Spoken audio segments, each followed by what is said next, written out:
In this lecture, we are going to work on this payment success page. For that, inside front end folder, we are having this cart folder. Inside this, I'm just going to create payment success.jsx. And here I will be writing RFCE. And below this, I'm just going to import the stylings. Inside this cart styles, we are having payment success.css. And here I will be passing success.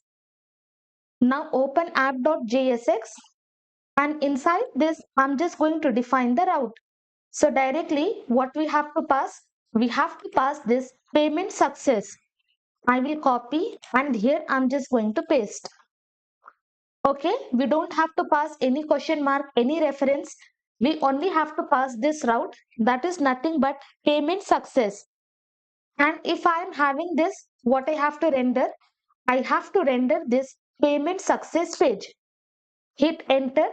Now inside this I have passed success. You can see successfully I am able to display this text. Now here remove this entire thing. I will create one div, and for this I will be passing payment success container.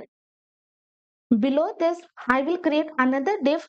For this I will give the class as success icon. Then here I will be creating div. For this I will give the class as checkmark. And here I will be creating h1. Inside this I will pass order confirmed. And then one paragraph. Here I will write this text, your payment was successful. And here I will be passing reference ID, strong tag.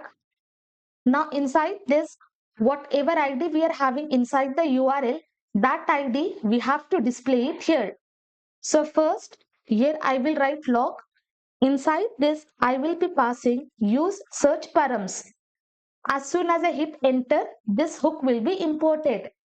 Now you can see whatever data I have passed successfully, I am able to render that data.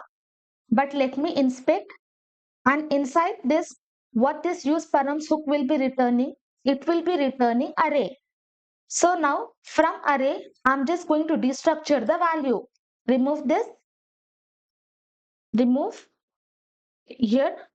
From this array, I'm just going to access this search params. Below this, I will be creating one variable reference, and on this search params, I'm just going to access this get method. And inside this, whatever parameter we are having, you can see we are having reference.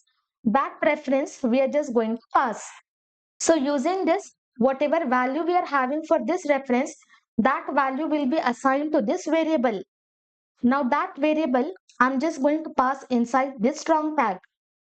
Now save this. You can see exact same ID what we are having in the URL. We are able to access that ID. Below this, we are going to create this link. Hit enter. Link will be imported.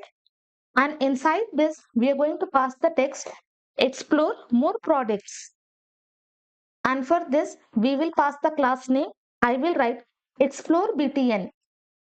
And as soon as I click on this, I should be redirected to home page. Come to project. Now I am having this explore more products. As soon as I click on this, I will be redirected to home page. Successfully, we have completed complete payment setup. Now in this section, we are able to receive the payment. We are able to verify the payment, as well as we are able to display payment success page. But now the problem is, even after making the payment, whatever items we are having inside the cart, that is present in the cart. Definitely, we do not want this one.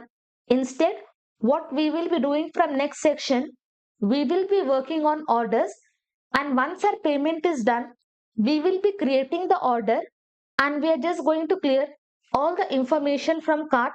We will clear information from local storage, and we will be performing lot of operations.